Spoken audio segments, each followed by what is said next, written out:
On Primetime Politics tonight, Russia steps up its attacks on key Ukrainian cities, even as both sides prepare for a second round of talks, and Ukraine pleads for more help from the West. On a day when the United Nations votes to condemn Russia and calls for an immediate withdrawal of Russian troops, we'll get the latest from Canada's ambassador to the UN, Bob Rae.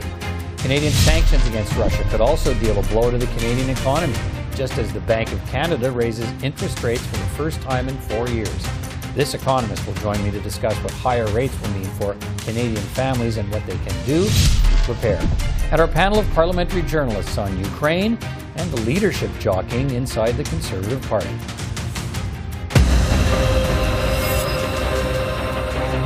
We'll begin tonight with Ukraine and the Canadian response to the ongoing Russian attacks. It has been another day of relentless pounding of key cities in Ukraine as the Russians target heavily populated areas for a seventh day. Ukraine says more than 2,000 civilians have been killed, although there's no independent confirmation of that number. The United Nations says nearly 900,000 people now have fled Ukraine for neighboring countries. Ukraine and Russian delegations are expected to hold a second round of talks on Thursday in Belarus. In the House of Commons today, opposition parties pressed for the expulsion from Canada of Russian diplomats and an end of visa requirements for Ukrainians trying to flee to Canada. The government has recalled Ambassador Leclerc from Moscow as one of the things we called for last week. The U.S. has expelled 12 Russian diplomats this week for espionage.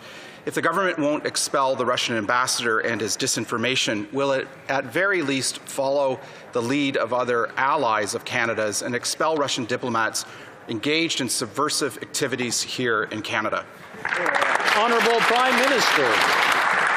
Mr. Speaker, I thank the member opposite for his question and his suggestion. The fact is, since the beginning of this crisis, we've been listening to Ukrainians, to our partners around the world, to see what we can do that will help in the situation. Either punish Russia or move towards de-escalation or provide greater support for the people of Ukraine.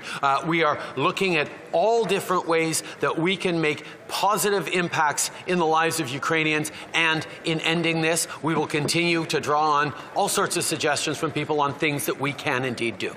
Well, member for Burnaby South. Mr. Speaker, we are witnessing a humanitarian crisis unfold in Ukraine, and we need to do everything we can to help people that are trying to seek refuge from this crisis. And we can't allow the same failure in the evacuation plan of Afghanistan to be repeated. Experts agree we need visa-free travel for Ukrainians. I spoke with a previous Minister, Honourable Lloyd Axworthy, who also agrees. Why do the Liberals continue to refuse to put in place visa-free travel to help Ukrainians who are seeking refuge and solace from this crisis? Hear, hear. Hear, hear. Honourable Prime Minister. Mr. Speaker, we are not refusing anyway. We have demonstrated for the past many weeks that we are there to try and increase the ease with which Ukrainians seeking to flee temporarily or seeking to set up permanently in Canada would be able to come to Canada. I can assure you that our focus is on making sure it is as rapid and seamless as possible for them to come. We're looking at all different ways of doing it. We will be making announcements shortly about the best way to ensure that Ukrainians can come to Canada quickly and safely. The United Nations General Assembly today overwhelmingly passed a resolution condemning Russia's attack on Ukraine and calling for it to immediately withdraw. As the results of the vote were displayed, there was a standing ovation in the chamber. The message of the General Assembly is loud and clear. End hostilities in Ukraine now. Silence the guns now. Open the door to dialogue and diplomacy now. The territorial integrity and sovereignty of Ukraine must be respected in line with the UN Charter. We don't have a moment to lose. Well, the resolution passed by the UN General Assembly today is non-binding, and so far diplomatic efforts have not slowed the Russian assaults. Bob Rae is Canada's ambassador to the United Nations. He is with me now. Mr. Rae, good to speak with you. Again, thanks for taking time to speak with me tonight. Pleasure. Look, Russia has so far thumbed its nose at sanctions and diplomatic censure. So what difference do you think this vote in the General Assembly today will make?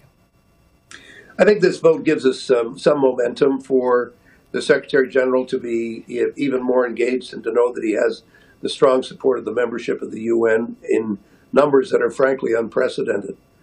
In the modern day UN, where you have 193 countries, to get 141 to agree directly is really quite quite something. And to see Russia isolated as it is, I think is also quite a substantial reflection of global opinion and of global politics. That has an impact on every country. They might say this has no impact, but I'm sure there are people around President Putin who are saying, look, we really are isolated, plus our economy is going down the tube. So there's a lot of things happening. The impact of sanctions, the impact of the resilience of the Ukrainian people and the Ukrainian army, all these things have an impact. And I think this is an additional thing that helps. I don't think it's the be-all and the end-all, but I do think it helps it helps to push things in the right direction. There's a growing call, as you know, to target Russia's oligarchs, Putin supporters. They are. Joe Biden talked last night about going after yachts and apartments in the United States, all of their holdings. Some of those oligarchs have interests in Canada. What kind of discussions have you had about Canada targeting oligarchs as well? Well, when you say what kind of discussions have I had, that's really a domestic issue for the cabinet to decide. What I have been saying, both publicly and privately, is keep going and make sure that what we're doing is aligning with what other countries are doing, and keep moving, because I really do think it has an impact, and I think the more we can create a stronger set of rules and laws and approaches against corruption, against the abuse of financial power, against what we call in the UN business illicit financial flows, the lack of transparency of these transactions. These are all things we should be doing anyway. Banks should be doing it, and we should be requiring it of our financial institutions. These things shouldn't be secretive. Even Switzerland is moving on this stuff. Right. So I think we need to understand this is the direction of history right now, and we need to be part of it, because we've got to be part of this solution. How do you think sanctions? I think you've touched on this before, but a lot of people are watching this unfold and wondering what comes next, and some of that is very worrisome. How can sanctions work against a leader who, by most observers' observations, isn't making rational choices? Well, it's not. I mean, that's another subject which is beyond my expertise at the moment. But I would say that what we need to do is understand the reality that no matter how dictatorial you might be, you do have to listen to people. You can't just ignore the direction of public opinion that's surrounding you, because it's not just public opinion in your own country; it's public opinion in China. It's the things that the government of China have been saying have been very interesting. They've made it very clear that they want there to be a ceasefire, that they think the parties should pull back, and that means Russia. And they do think that there has to be attention paid to what's happening to civilians. Now, you might say, well, China doesn't do a very good job of that in their own country. That's all well and good. But the fact is they're saying it in this situation. So the notion that somehow President Xi and President Putin are locked at the hip it's not true. China's, I think, very concerned about the level of instability and what this is going to do to the global economy, which is what we're seeing, and how dangerous and difficult it is. Yeah. The Russian people will be putting pressure on Mr. Putin because of what's happening to their economy. People are losing their jobs. People are seeing inflation go up dramatically. Sanctions are very painful, and they've been very, very wide and deep and unprecedented. And I think sometimes the mistake we make is thinking that these things are going to have an instant effect. Well, they're not going to have an instant effect, but they are having an impact more quickly than I think a lot of people realize they would. And on things like the value of your currency, what your central bank is able to do, what your stock market is going to do. Mm-hmm. I mean, that's one way to make oligarchs a little uneasy, to say, well, now you're worth 30% of what you were worth 5 days ago. They're not very happy with that. And they have, I do think the Russian leadership, you mentioned the irrationality question. I think the Russian leadership, military, political, economic, I think they have a responsibility to think about the direction their country is taking and think long and hard about what this kind of isolation is going to mean for all of them. And I think the path that they're on is one that has to change. And I think that's going to be as significant an impact on President Putin's thinking as anything else. Let me finish with you on this. How do you think the crisis ends? Well, I hope it ends in a ceasefire, first of all, and then a difficult and important negotiation, which will be multi-layered and very complex. The difficult thing for the Ukrainians is that the Russians are their neighbors. They're not going to go away. They're going to have to figure out a way to manage this relationship. And the Russians are having to learn, I think, long and hard, that they can't simply dictate every bit of the course of history. If it ends in some other way, if that is to say the Russians and the Ukrainians don't agree and come to a settlement that is brokered by the UN and third parties and others, if that doesn't happen, then I think we're into another very, very difficult period when all of us will be deeply impacted, but in particular where I think the Russians will realize that they're into a long battle, a long war, a difficult war that will be very, very painful for them and will be very costly, and obviously hugely costly for the people of Ukraine. That's what we're trying to get rid of. I mean, the UN was founded to save future generations from the scourge of war. This is an example of the scourge that we've not been able to save this generation from. We have an obligation to do our best to make sure it stops. All right. Canada's ambassador to the United Nations, Bob Ray. Always good to talk to you. Thanks for your perspective tonight. Take care. Thanks a lot. Good to talk to you, Peter. Take care, sir. Bye-bye now. Well, the federal government has warned that sanctions against Russia will have a negative effect on the Canadian economy as well. We're old enough to have seen price fluctuate over times, when you have international crisis. But we'll do everything we can, and certainly I think when it comes to domestic production, we're talking to a number of companies in Canada whether they can shore up their production to make sure that we can balance with some shortages that we could see. And on top of the impact of sanctions on the economy, today the Bank of Canada raised interest rates for the first time in 4 years, and that will lead to a jump in all other borrowing rates for mortgages, credit cards, and lines of credit, and so on. The central bank increased the benchmark rate from 0.25% to 0.5%, and a series of additional small increases is expected over the course of this year. How well prepared are Canadians to deal with shocks from sanctions and rising interest rates? Let's bring in Pedro Altunes. He's the chief economist for the Conference Board of Canada. Mr. Altunes, good to see you again. Thanks for taking time to speak with me. Look, I'll get to the increase in the interest rates in a moment, but let's talk a little bit about the warning from the federal government that more sanctions to come against Russia could also have an impact on the Canadian economy. What should we be watching for, and what kind of an impact could it have?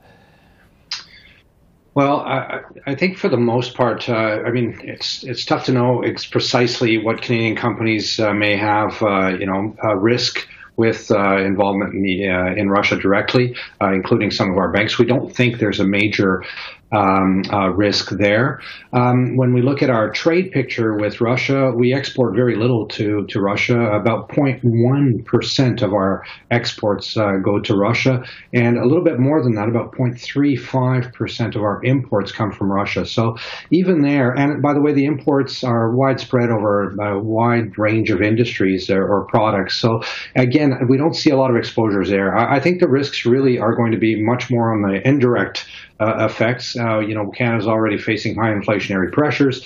Russia produces a lot of, it's a big economy. It's an economy that's just slightly smaller than our own, but a big resource producer, a big producer of grains and oil seeds, sunflower seeds in particular, and some other products that are going to feed into the supply chain and affect global prices. The obvious impact is on energy prices right away. Sure. Okay, let's talk about the increase in the Bank of Canada interest rate, a quarter-point increase to 0.5%. It's the first increase, as I noted, in 4 years. And the bank notes in the announcement today that the war in Ukraine is now a major source of economic uncertainty. So I guess I'm wondering, let's start there. Why has the bank decided now is finally the time to move rates higher? Yeah, well, I think the bank had kind of clued us all into the fact that they were going to start raising rates in March. I mean, early on in the pandemic, the bank had kind of put forth that they were going to hold interest rates flat for a very long time. But of course, what we started to see was mounting inflationary pressures. The last number that came from StatsCan was 5.1% inflation year over year in December of 2021. So the bank, I think, is just acting on a lot of these pressures that we're all concerned about, which are, will inflation expectations become unanchored? Will households and businesses start to plan for higher prices and thus build those into their not only the wage increases, but the price increases for products? And if you do end up with that kind of situation, that's what concerns the bank the most. It's this kind of vicious cycle of wages leading to price increases. So I think the bank's challenge right now is one of credibility. So it had announced that it was going to raise rates. I think it was pretty firm in the messaging there. We're going to probably see a series of other rate hikes through the year as well. Right. So as you touched on, Canadians were warned this was coming, and now it's here. How will the rising rates, you've touched on it a bit, affect, let's look specifically at those heavily indebted Canadian families already coping with rising prices for food and gas and now facing higher borrowing rates. So what's the message for them here? Is there some way they can better protect themselves about what's coming? Yeah, I think, Peter, the good news has been that through this pandemic, there has been a massive amount of support that's come through, the emergency funds to households and businesses. So when we look at household balance sheets, they're in pretty good shape, despite the fact that we've just come out of a really significant recession. Households with that amassed savings that we saw over the past 2 years have paid down credit card debt and higher interest debt, where they've, taken advantage of low interest rates has been in real estate. They've really ramped up the amount of debt on mortgages and purchasing real estate. So I think the implication here is that as these rates rise, yes, of course, they're going to have some impact, especially for folks that perhaps took on new mortgages and they're not fixed rates, not fixed over 2 or 3 or 5 years, they're variable rate. Those folks will see some impact, but I think really 25 basis points is still fairly minor. What we're concerned about, of course, is as interest rates continue to ramp up, we are going to see that taking a toll on longer term rates, and as people see their mortgages turn over, they are going to feel the pinch from this. There's no doubt about it. But I don't think it'll be immediate. Okay, and is your sense, just in the 30 seconds or so we have left, is it your sense that most of let's talk housing because it's a big one. Most of the people in the housing market, given the kind of rules we have around borrowing and so on and mortgages, do you think that most of them are largely equipped to handle what we should expect by way of increases over the next couple of years? Yeah, no, I think with the prudence that we have when you take on a new mortgage, you have to actually qualify for a fairly much higher rate than you are actually going to get. So that leaves a fair amount of flex in the pockets of in the ability of households to absorb some of these higher rates. There's no doubt there's going to be a challenge down the road because we do have a massive amount of debt in real estate. But if hopefully prices hold, the equity is building, the values are there, we won't see a major impact on default rates. All right, Pedro Altunes, always good to get your perspective. Thanks again for providing it tonight. Take care. Take care, Peter. Bye-bye. Let's bring in two colleagues now from the Parliamentary Press Gallery to talk about some of the key events of the day. Tonda MacCharles is a reporter with the Toronto Star. John Ivison is a columnist with the National Post and Parliamentary Bureau Chief for Post Media. It's good to see you both. Thanks for taking time to speak with me. Tonda, look, let's discuss the crisis in Ukraine and what we're seeing here in Canada by way of a response. And I'm wondering what you think has been standing out for you in the response we've seen to this crisis and the positions taken by federal political leaders in this country. What are you seeing? Well, look, the Canadian response has been pretty much tied and aligned with the response of the Allies. And I think that everybody has remarked on the effectiveness of that coordination. And so it's starting, it seems, to be felt in Russia. So the overwhelming coordination of it, that's impressive. On the political side in Canada, I also was struck by, in the first several days after the invasion started, of the government responding to it and rolling out day-by-day actions, including lethal and non-lethal aid, as well as humanitarian aid, and all these economic and financial penalties, is that the opposition parties were largely all behind the government in its steps. You know, if anything, they're asking for tweaks, they're asking for more, but there's no real attack on the government for having failed Ukraine. That kind of language we haven't heard. I mean, leading up to the invasion, you did hear quite sharp criticism of the government on the Conservative side for being weak, but we haven't seen that since this whole thing started. And the fact of the matter is, some of the financial and economic measures are very punitive and are having an impact. And I think we're starting to, John, I think we're starting to see as well, as this progresses, we see it becomes this two-tier response, right? There's the sanctions side, and now the stepped up pressure and stepped up efforts by the government to look at the humanitarian side as well, trying to speed the process of Ukrainians trying to come to Canada. But what are your thoughts on the Canadian response? And I guess what do you think we should be prepared for as this goes on? Well, I think the response has been pretty sure-footed. I think it's been impassioned, particularly from Chrystia Freeland. I think that they were in lockstep with the Brits when it came to getting Russia off the SWIFT payment system, which was a major achievement. I mean, it didn't seem like that was going to happen at one point.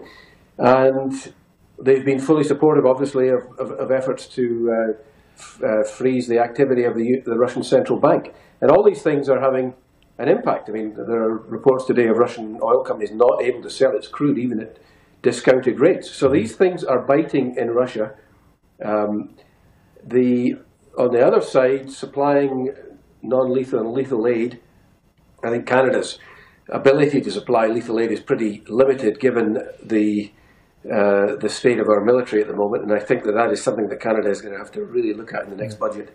We saw Germany more or less doubling its defence budget. I think the pressure will be on Chrystia Freeland to start funding things like the radar system in the north, which is antiquated and is not fit for purpose, to expedite the fighter jets, which have been long overdue. Yeah. I mean, Andrew Leslie said today on Twitter, he says, I know people won't agree with me, but Canada should be preparing for war.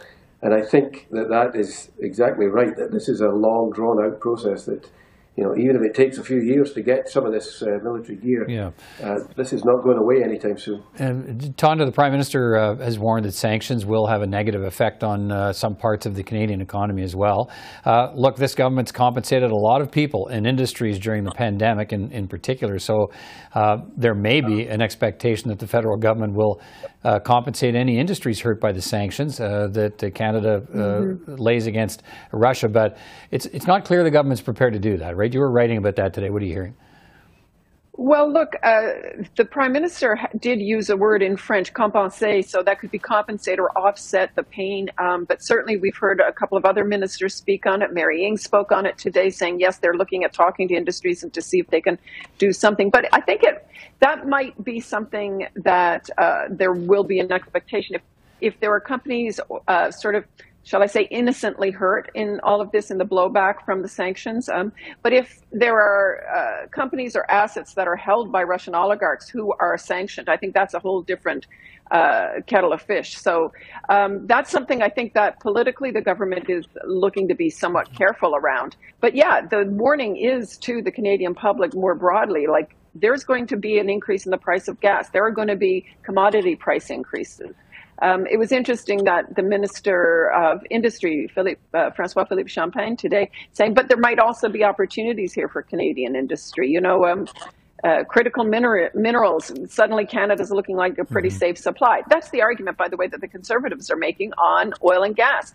Suddenly, Canada looks like a safer, more reliable energy security partner for Europe. But why aren't we capitalizing on that? So, so many political, I think, the word, there's political fallout, political advantages and disadvantages to all of these steps that they're going to be taking. Yeah. But I agree with John. Look, it's a long game. This is not by a long shot over. Well, let me go there, John. You sort of touched on it, but there are more and more appeals from Ukraine for NATO to invoke a no-fly zone over Ukraine, and so far not on the table from Canada and other NATO partners. But do you think that's inevitably where we're headed if this goes on? I mean, you have clearly Ukrainians are thankful for everything the Western democracies are doing, but at some point, how long can they fight the Russians in the street before they need help from outside? Well, I think there's going to have to be some very deft footwork by governments in the West, because this war is playing out in real time on people's phones. They're watching these gruesome, macabre scenes from Ukraine, and there's going to be more and more pressure to intervene. I think if we do intervene, then that is a declaration of war. I mean, even the idea of a no-fly zone. If you impose a no-fly zone, you're blowing Russian planes out of the sky. You're attacking where they came from, the landing strips, the defenses in Russia. Well, that is a non-starter. I actually think that Putin might even view the military aid we're giving at the moment, even if we're just supplying material, not people, might view that as an act of war. I mean, he may escalate just on the fact that we're sending, anti-tank missiles, etc., etc. So we're in a very dangerous spot right now, and we're clearly not dealing with somebody who's a rational player. So, we can expect him to escalate. If you read the interview with Fiona Hill in Politico, she's the preeminent Russologist on Putin. She thinks he will use nuclear weapons. Okay, look, it's a bit of an awkward pivot, but let me make it and come back here and talk about the Conservative leadership race, which is not open yet. It's not actually launched. There's only one candidate, and that's Pierre Poilievre. But Jean Charest is meeting in town with some Conservative MPs to test the waters. And I was struck today at the caucus meeting how interesting it was, and how many MPs either didn't answer or openly answered, said, no, I'm not going to bother meeting with Jean Charest. And why are MPs, some of them, organizing Tonda, a draft Charest movement, and what would Charest bring to the race? Well, I mean, he'd bring some competition, wouldn't he? He's a big, huge name. But the question is, is that a competition that would actually get him to the leadership? Pierre Poilievre has already sewed up the support of so many Conservative caucus colleagues, not a majority yet, I think it's under 30 so far. But Charest would be a very prominent moderate candidate and present a different centrist face to not just the party membership, but to the country. Can that win the party membership? That's the huge question. There's a lot of people who think that, he doesn't win unless there's a critical mass of candidates who are similar to him, and they can coalesce a whole bunch of organization and support, because Jean Charest hasn't been deep into that party in more than, 2 decades, 3, a long, long time, right? And so it's a different party from when he was there before. There are different sort of groups and wings underneath the Conservative Party umbrella, shall we say. So it's not clear to me if he can do it on his own, if he would draw in more memberships to the party. But right now, this is a party that looks very different than when he left it back in, 95, 94, 95. What are your thoughts on a possible Jean Charest candidacy, John? Well, I think he may well run, but I don't think he's likely to win. I mean, at this stage, it does look like a Poilievre coronation. I have talked to some MPs who are not enamored with that idea. Maybe Patrick Brown will come in, and maybe he will be a serious contender. But if I was a Conservative, I'd be looking at what Poilievre is saying at the moment. For example, he talked about the weak response in Europe. If I was going to be voting in this race, I'd want to hear, well, what would you do as leader or as prime minister even? What would you do? It's slightly worrying to me that he's been a very effective attack dog, but we're talking about a potential somebody running the government, and I don't think he's been under that much scrutiny so far. All right, lots to watch. Thank you all both for your time tonight. Appreciate it, Tonda and John. We'll talk to you again soon. Take care, both of you. Thanks, Peter. Thanks. Good night. And that is all for another edition of Primetime Politics on CPAC. I'm Peter Van Dusen. From all of us here at CPAC, thanks for watching, and I will see you next time.